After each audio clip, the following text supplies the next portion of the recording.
estaba la idea muy presente en que la revolución era un hecho que la historia iba irremediable y necesariamente producir.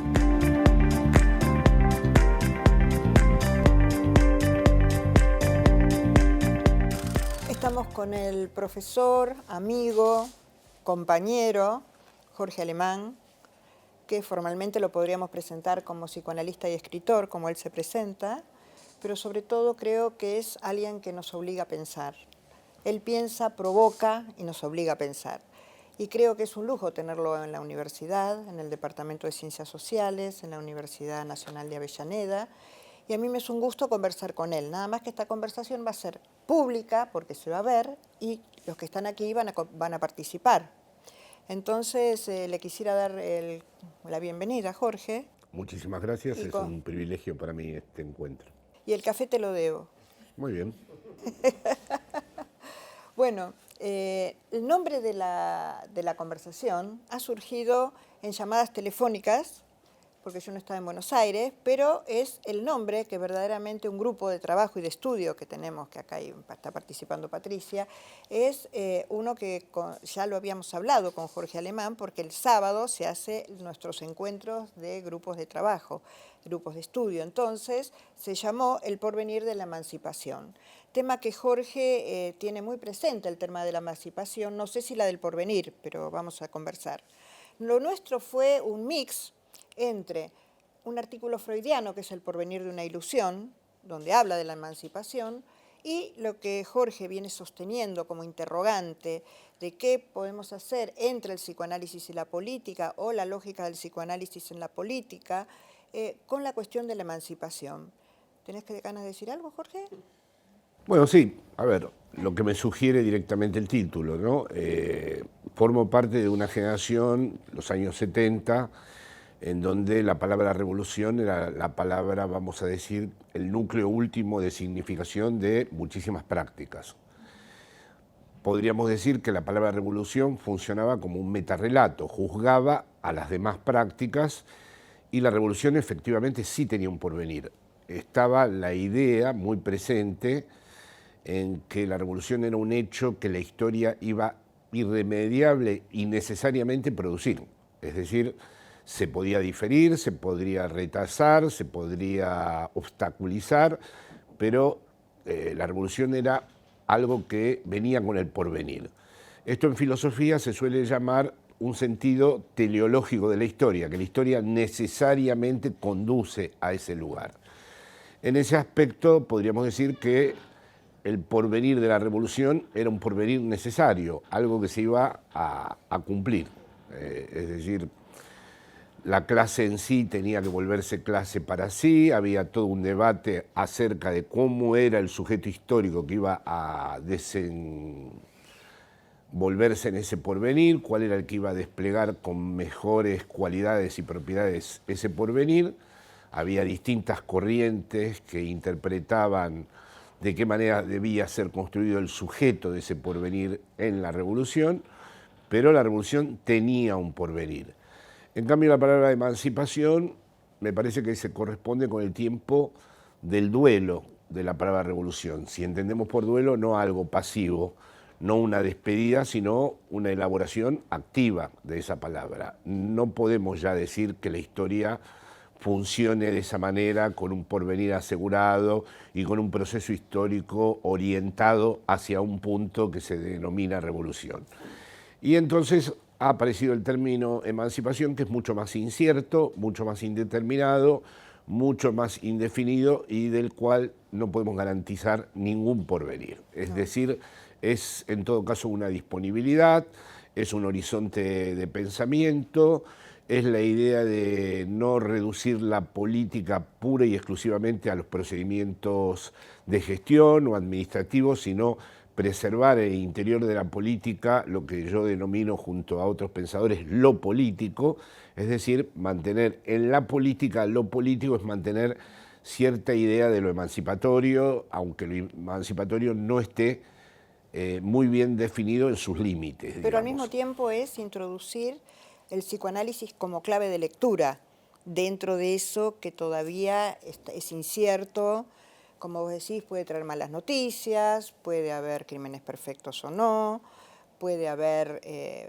cosas que no cierran, digamos, ¿no? Estructuras que no Sí, se cierran. introduce el psicoanálisis en Claro. la medida en que se introduce la contingencia, es decir, mientras que la revolución era, como dije antes, un elemento necesario y se producía como un hecho ineluctable y la historia lo iba a cumplir, el psicoanálisis, el propio Freud, en el malestar de la cultura, le dice a los bolcheviques que él no va a decir nada con respecto a la destrucción de la propiedad privada de las relaciones sociales de producción, pero que en cambio abre un serio interrogante acerca de si la condición humana va a transformarse por eso. En ese sentido, sí, aparece el psicoanálisis. Yo siempre recuerdo un pasaje de la biografía de Trotsky, que está en mi vida, donde Lenin le dice, en el comienzo mismo de la revolución, quiero que seas mi ministro de Relaciones Exteriores. Trotsky le dice, yo soy judío, es un problema añadido, toda Europa nos va a problematizar. Lenin le responde, no hicimos la revolución para ahora estar pendiente de un detalle tan nimio como que sos judío.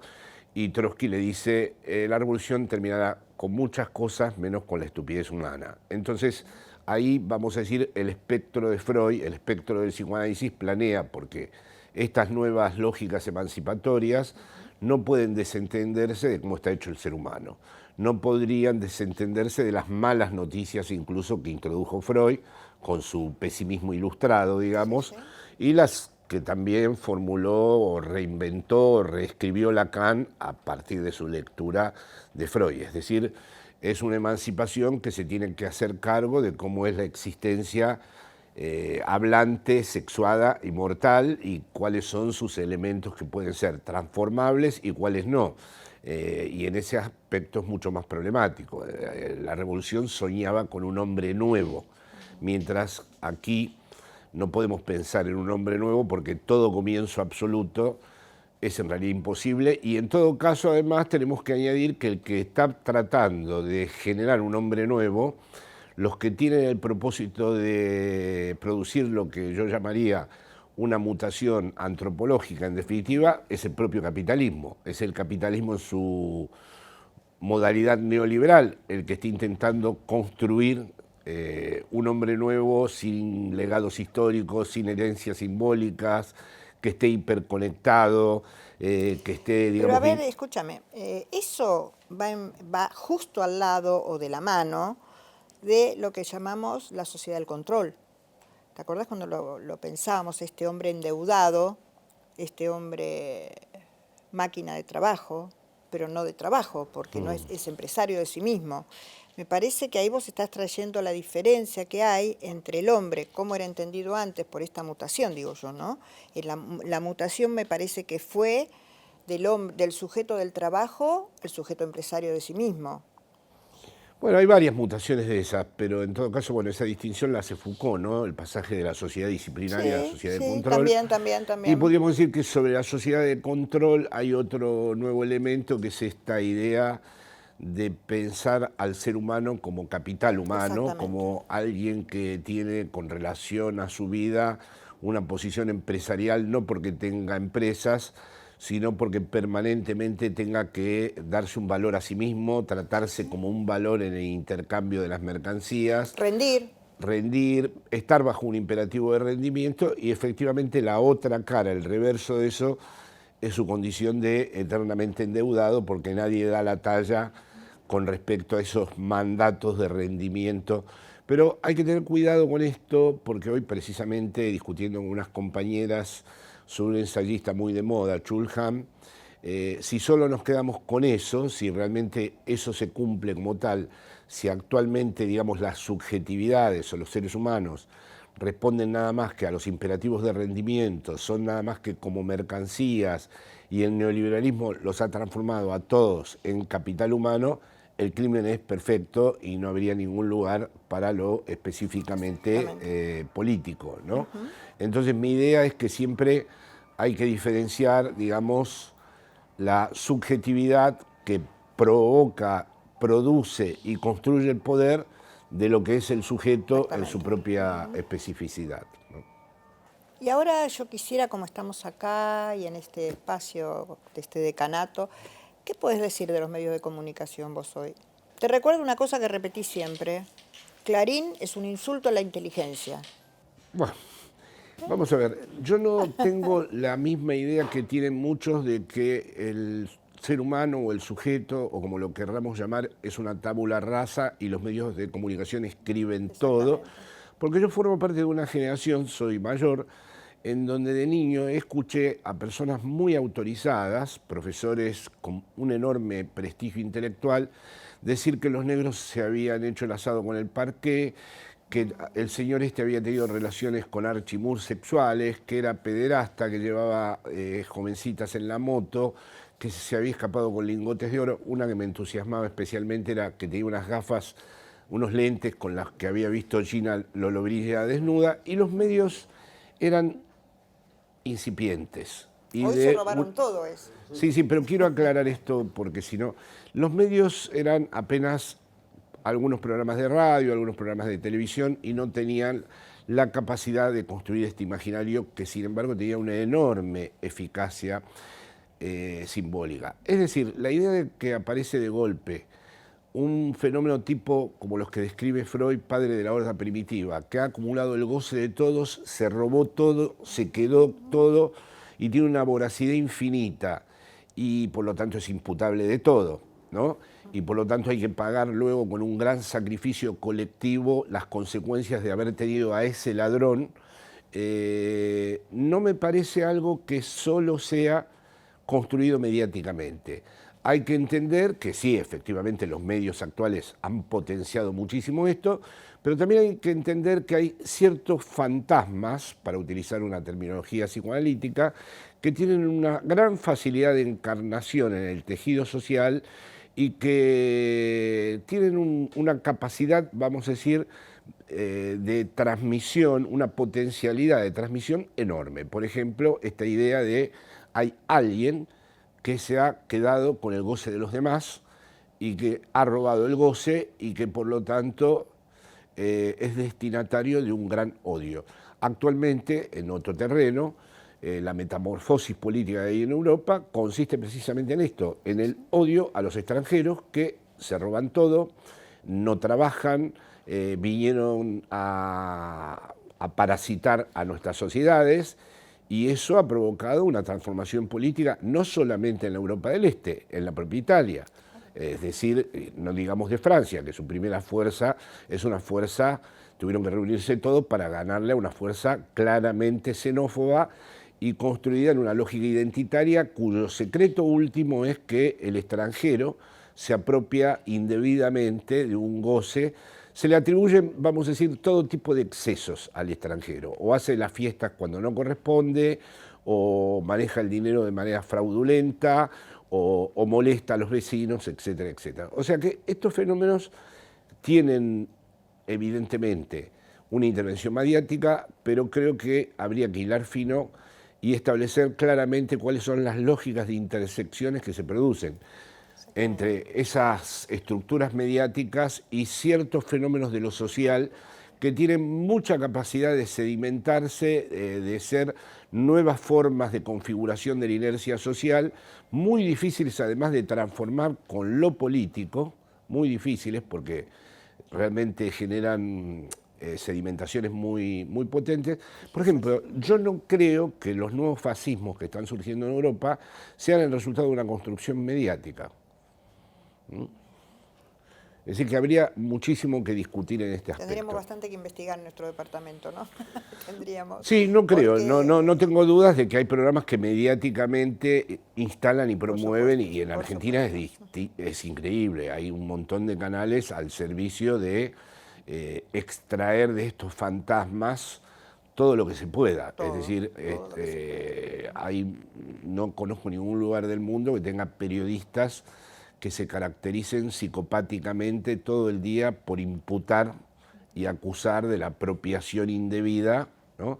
Eso obstaculiza además lo político, porque empieza un discurso de, bueno, pero ustedes fueron corruptos, ustedes fueron más, y en realidad lo que no se discute es qué modelo, qué construcción de país, qué modelo de comunidad encarna cada uno. Es decir, es un modo también, esta estrategia de instalar la corrupción en el centro de la escena mediática es un modo de despolitización, ¿no? Exactamente. Pero también tenemos un problema con la politización y la despolitización. Por un lado tenemos la deshistorización y la despolitización que se intenta permanentemente para vaciar de sentido las cosas de todos los días incluso. Pero también tenemos ahora que están politizados, por ejemplo, la neurología. Se habla de neuropolítica, ¿no? De neuropolítica, que me parece lo habla un médico, un neurólogo, y me parece que también hay que pensar cómo hay ciertos campos disciplinares que se convierten en un instrumento de la política neoliberal también. Recientemente salió un libro de Natalia Suazo, que justamente había alguien que lo tenía por acá, donde plantea que hay que volver a pensar la tecnopolítica, o sea, hay también una inversión del asunto de lo despolitizado en el exceso de politización también, para ver a dónde se va con esto, ¿no?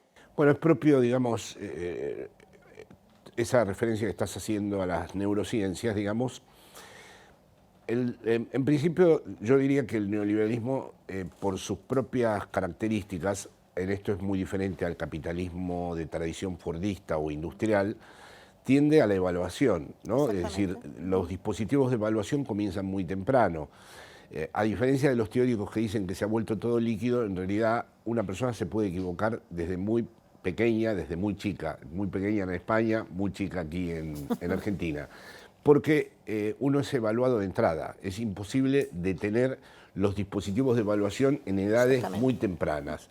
En esos dispositivos de evaluación, evidentemente, han tomado, vamos a decir, un predominio muy importante las técnicas cognitivas conductuales y luego las neurociencias. Pero no nos olvidemos que además se expande, no sé cómo es en cada lugar, pero a lo largo de toda la cultura una serie de términos psicológicos que son muy apropiados a las lógicas neoliberales. Por ejemplo, el término resiliencia, es decir, si lo traducimos es soporta cualquier cosa que te hagamos porque además te vamos a aplaudir por soportarla. Es decir, el asunto de reponerte de una adversidad porque eres resiliente se ha transformado en, mira, hay que soportar lo que te hagamos porque gracias a eso te vamos a después premiar. Se inscribe en el sacrificio colectivo al que el neoliberalismo convoca. El término autoestima, horrible término, porque la gente está enferma de narcisismo y encima dice que su autoestima está baja. Es decir, hay toda una serie de narrativas de autorrealización, de autoayuda en definitiva, que han devorado a todos los géneros, a la novela, a la filosofía, incluso al psicoanálisis, en donde hay que promover todo el tiempo, frente a la ausencia de brújula que hay, porque también el neoliberalismo va destruyendo esas brújulas, relatos que te ayuden a comprender cómo ser novio, ser novia, ser padre, ser madre, ser hijo, y cada cosa tiene su relato constituido para ver si uno puede dar la talla. Claro, ahí se genera todo un movimiento porque nadie da la talla y lo que generan estos movimientos que yo denomino narrativas de autorrealización es que la gente es cada vez más profundamente infeliz porque realmente no llega a cumplir nunca. Además, ahí hay una paradoja que se debe señalar. La gente dice que lee el libro y parece haber sido escrito para él, sí mismo. Y el libro vendió 40 millones de ejemplares, o sea que es un fenómeno donde se captura, por un lado, a la particularidad de ese sujeto en un dispositivo que a la vez es homogeneizante y masificado. Para no atosigarte con el tema, pero quería saber qué pensás vos. Hubo un acontecimiento importante en la Argentina ayer, que fue la votación por la legalización del aborto, titular del diario Página 12, pero quisiera que si vos me podés decir algo acerca de cómo pensás, con esta posibilidad de abrir el tema, ¿no? ¿Cómo pensás el feminismo en la Argentina? Pues yo creo que el feminismo, es decir, la pregunta en Argentina, no, yo creo que pensarlo ya como un hecho internacional, occidental, porque es un hecho que está aconteciendo en el mundo y es la posibilidad, una posibilidad realmente inédita, una posibilidad de gran capacidad transformadora porque introduce dentro de lo político, no de la política, una serie de temas que lo político había considerado periféricos, es decir, el feminismo introduce la diferencia sexual, el amor, la relación con el otro, en definitiva, cómo se construye un lazo social. O sea que en este sentido, si pensamos y volvemos a nuestra pregunta de la emancipación, me parece que el feminismo es clave en este aspecto. Es decir, es la posibilidad de abrir a lo político un montón de problemas que hay referidos a cómo están construidas las relaciones sociales actualmente en este periodo. Porque es verdad que en la cadena del poder, la expresidenta nombró esto ayer, si se trata de ser negro es mucho peor ser negra, si se trata de ser un trabajador es mucho peor la explotación con la trabajadora, si te toca ser refugiado es mucho peor ser refugiada, si te toca, en fin, el verdadero secreto último de las consecuencias finales en el poder está en la posición de las mujeres. Así que la aparición de este fenómeno internacional, que yo creo que conviene no atraparlo definitivamente en ninguna estructura política porque tiene cierta especificidad, es apasionante. Dicho esto, también tengo que añadir que tal como concibo la relación de lo político no puede ser otra cosa que una práctica articulatoria de diferencias y heterogeneidades, y que el feminismo en sí mismo no valdría, ahí el neoliberalismo lo podría absorber fácilmente, si no se articula otras luchas. Es decir, que la capacidad que tiene precisamente de transformación tiene que ser la condición de posibilidad de que se articule, no puede ser exclusivamente algo identitario. Si se inscriben en una lógica identitaria, como ya veo en España ya hay un montón de publicidades, entre comillas, feministas, porque apuntan al fortalecimiento de la identidad. Yo no pienso que lo identitario sea transformador, porque lo identitario ¿no? Va en el mismo sentido de lo común. Es transformador cuando se pueden articular experiencias y prácticas que den lugar a lo común. Yo me quedo pensando en esto de las condiciones de posibilidad y estas nuevas viejas prácticas del neoliberalismo y la polaridad. No puedo considerar una sociedad como una estructura unificada. Pienso que el antagonismo es inherente a la sociedad y por lo tanto una sociedad que pretendiera que armónicamente se constituyera una unidad donde pudiéramos estar todos incluidos, sería una sociedad terrible, es decir, sería una sociedad en donde verdaderamente ya lo político como tal desaparece. Yo pienso que la sociedad, por eso nunca me gustó la idea de grieta, porque la grieta presupone que hay una superficie plana en donde ha aparecido la grieta. No, es constitutivo de lo social el antagonismo, y el antagonismo hay que saber hacer algo, forma parte de la democracia, saber hacer algo con esos antagonismos. Es decir, no creo que se puedan eliminar estas divisiones, ni estos conflictos, ni estas confrontaciones. Precisamente la posibilidad de radicalizar la democracia, de extenderla, de transformarla, de inscribirla en un proceso permanente de transformación, es que estos conflictos se produzcan y que se traten democráticamente.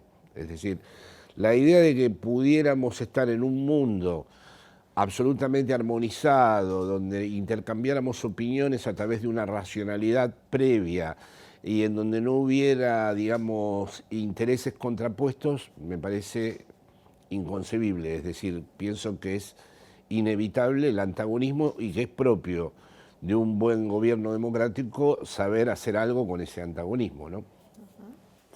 Bueno, súper interesante todos los conceptos, esto del hombre nuevo, el diagnóstico de las cosas que están pasando. Uno inexorablemente se queda pensando, ¿no? ¿Cómo observa usted el futuro cercano de la Argentina? Mira, ahí me tengo que, ya que su pregunta es muy concreta, se refiere al gobierno actual, ¿no? Sí. Yo el primer día, por eso me produce una cierta molestia los intelectuales que eran muy críticos con el gobierno anterior y ahora empieza a sorprenderse de lo que está ocurriendo, ¿no? No entiendo qué tipo de libros leyeron ni desde dónde interpretaban la realidad, Ni dónde porque estaban. a mí me resultó, y tengo pruebas de esto porque escribí el primer día que ganó este presidente una serie de cosas que efectivamente acontecieron, pero no porque yo fuera un mago ni nada de esto, simplemente porque me ocupo de estudiar estas cosas. El neoliberalismo en Latinoamérica, en donde no hay las barreras institucionales que hay en Europa, es decir, en países desinstitucionalizados como estos, es decir, Europa después de la Segunda Guerra Mundial aún conserva ciertas instituciones procedentes de lo que ellos denominan el estado de bienestar. Y por lo tanto el neoliberalismo tiene una barrera, tiene un colchón, todavía va inexorablemente al mismo lado, pero Son como redes de protección. son redes de protección. Claro. Entonces hay principios, podríamos decir, de gobernabilidad. Lo que yo observo en este proceso, y ya es mucho más difícil saber cuál va a ser su desenlace, es que no veo ninguna teoría del gobierno.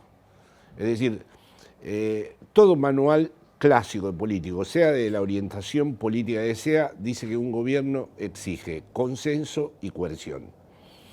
Cuanto más consenso construya y más invisibilice la coerción, ese gobierno es más exitoso. Es decir, que para los ciudadanos prácticamente les resulte invisible la coerción, porque el consenso que se ha construido es prácticamente general. Yo pienso que no está ocurriendo esto. Pienso que se multiplican por todos lados escenas de conflicto, de coerción, y que además es muy llamativo las distintas cajas de Pandora que sucesivamente se están abriendo. Es decir, ya ayer hubo un momento que intenté ver un rato la televisión y ya entender cuál era la lógica por la cual los empresarios unos a otros iban imputando cosas y las redes que los conectaban. Bueno, entonces la cuestión sobre cómo va a... cuál es el desenlace de este asunto, francamente es muy problemática y es muy urgente resolverlo, porque da la sensación de que la gobernabilidad se está volviendo prácticamente imposible. Es decir, algunos hablaron al comienzo, cuando comenzó este gobierno, de que este gobierno era una nueva derecha democrática, o que era un nuevo tipo de hegemonía. Yo no veo esos signos, no veo ni que haya hegemonía ni que haya derecha democrática. Yo veo algo que, mirado incluso desde el exterior, se ve de manera caótica. Por ejemplo, es muy difícil conjugar lo que está ocurriendo con los empresarios, lo que ocurre con las tasas de interés, lo que ocurre todos los días con los sectores sociales, con el estado de las movilizaciones y que alguien perciba a este lugar... Y con la justicia. Sí, que alguien perciba a este lugar, incluso en los términos de ellos. Ellos adoptaron la idea de un país confiable, moderno, previsible, Transparente. y han generado una especie de situación entrópica como...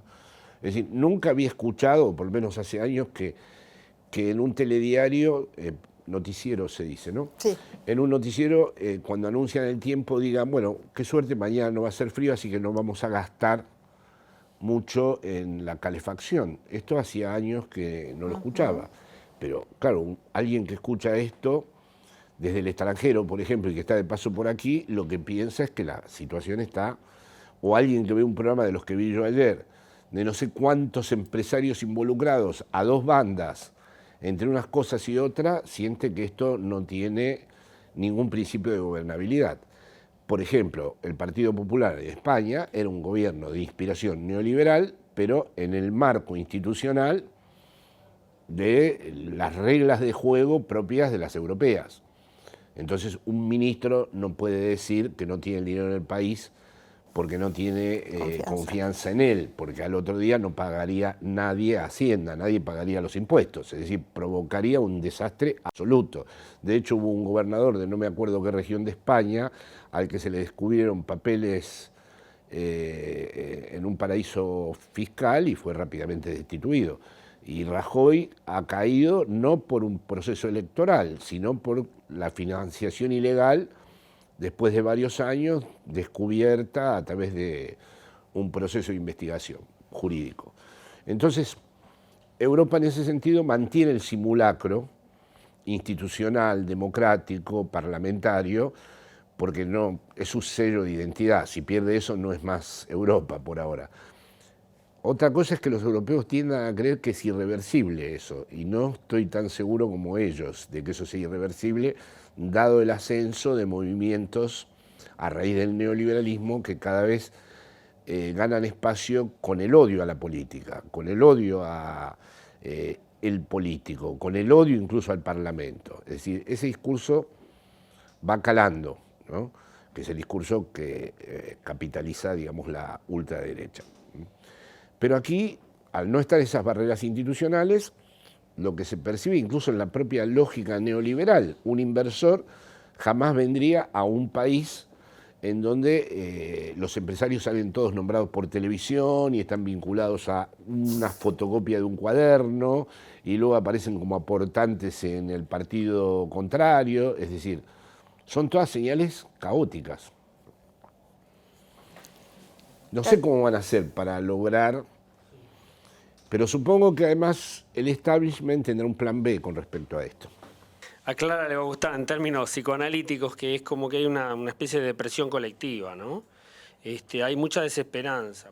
Sí, yo nunca vi a la gente tan amargada por un fenómeno político de gobierno como ahora. Es decir, en ninguno...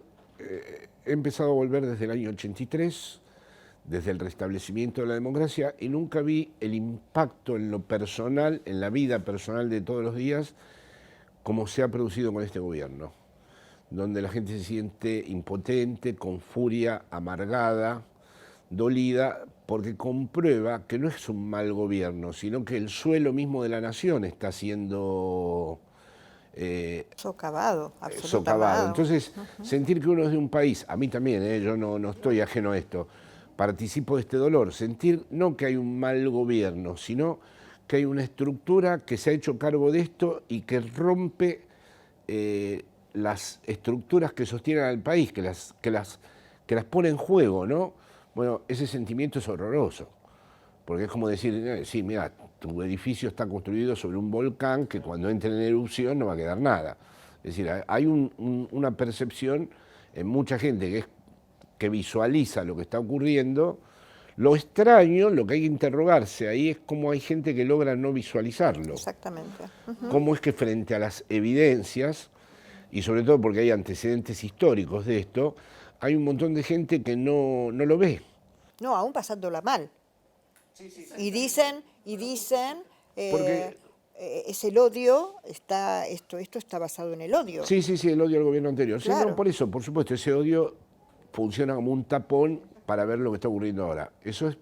Lo que pasa es que si fuera un mal gobierno, bueno, vale, uno vive en un mal gobierno. Yo vine en periodos donde aquí gobernaban personas que no eran de mi sensibilidad política, pero bueno, eso estaba ahí. Pero esto no es un mal gobierno. Esto compromete el destino histórico del lugar. Sí. Bueno, esto es lo que es sorprendente, que haya mucha gente que no lo vea, ¿no? ¿Cuál sería nuestro rol para poder estar dentro pero en contra de este sistema?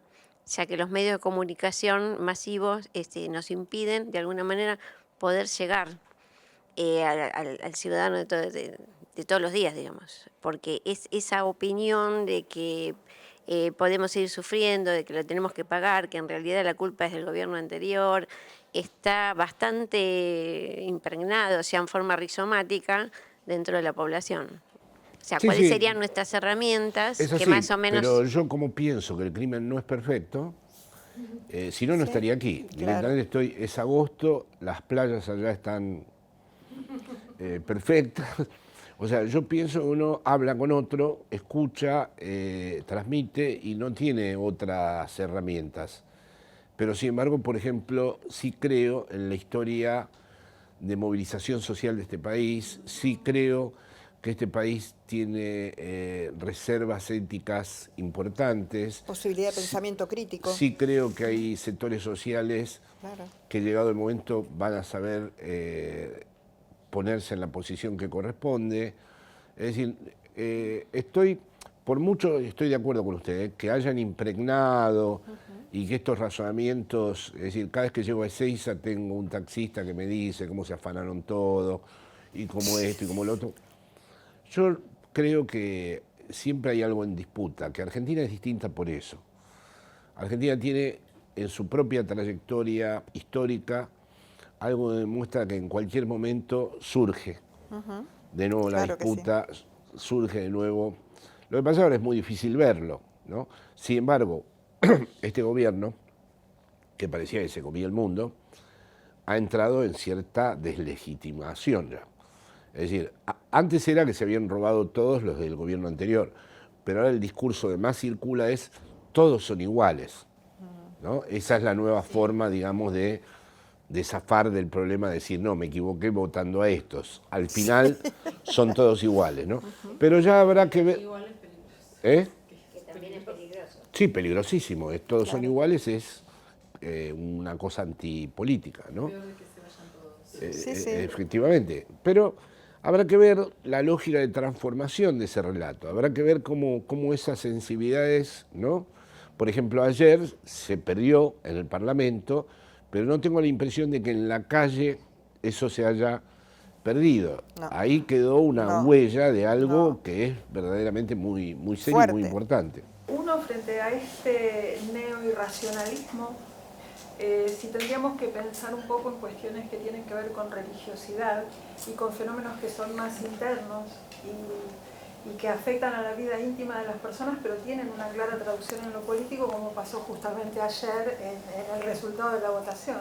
Y la otra, estamos hablando mucho de Argentina y de nacionalidades, me pregunto también qué podemos hacer para, sin dejar de hablar de nacionalidades y de identidades nacionales y de identidad argentina en este caso, podemos encontrar estrategias para explicar con una misma interpretación fenómenos que van mucho más allá de las fronteras. Sí, estoy de acuerdo con las dos preguntas. Primero, la cuestión internacional es así. Es decir, el otro día una persona me decía, ¿qué pasa? ¿Los diarios europeos leen Clarín? No necesitan leer Clarín. Hay un círculo inmunitario donde ya tienen configurada la lista hace rato internacionalmente de lo que debe ser y no debe ser en la política. Y por lo tanto, lo que está ocurriendo, como ya pasó a lo largo del siglo XX varias veces, es un plan internacional. Esto no se puede deslocalizar. Son procedimientos que tienen que ver con un régimen de dominación mundial. Es decir, eso está clarísimo. Y después lo otro que usted dice es muy interesante para discutir, porque el evangelismo tiene una técnica del caso por caso y del testimonio. Así que tiene una forma de reclutamiento extraordinariamente poderosa. Si usted ve los programas que hay aquí, que allá no hay, siempre traen un testimonio, alguien que habla del momento de pasaje, de cómo su vida, etcétera, etcétera, etcétera. Resultadista. Sí. Y es caso por caso y luego desde ahí se unifica al grupo. Es decir, que ni siquiera la Iglesia Católica tiene esa posibilidad, porque la Iglesia Católica no transmite el caso por caso. Habla para todos los feligreses, pero estos, en cambio, eligen a cada caso, con lo cual están construyendo un nuevo tipo de militancia evangélica que se extiende y que además en un mundo como el neoliberalismo, donde se destruyen todas las figuras de autoridad, todos los lazos sociales, todo lo que podía remitir a ciertas estructuras simbólicas estables, bueno, empiezan a ser lugares de inscripción simbólica importantísimas. El narco y el evangelio son las dos grandes estructuras en América Latina que tienen un principio de reclutamiento para distintas... Eficaz. Sí, y además ves al joven diciendo que él era adicto, que esto, que lo otro, y da cuenta, da testimonio de su proceso de transformación. Y luego cantan juntos. Y bueno, eso evidentemente en lo de ayer se veía muchísimos jóvenes y jovencitas que participaban de estos núcleos evangelistas, que están llamados a crecer de una manera exponencial. Bueno, ahora sí, entonces. No, gracias.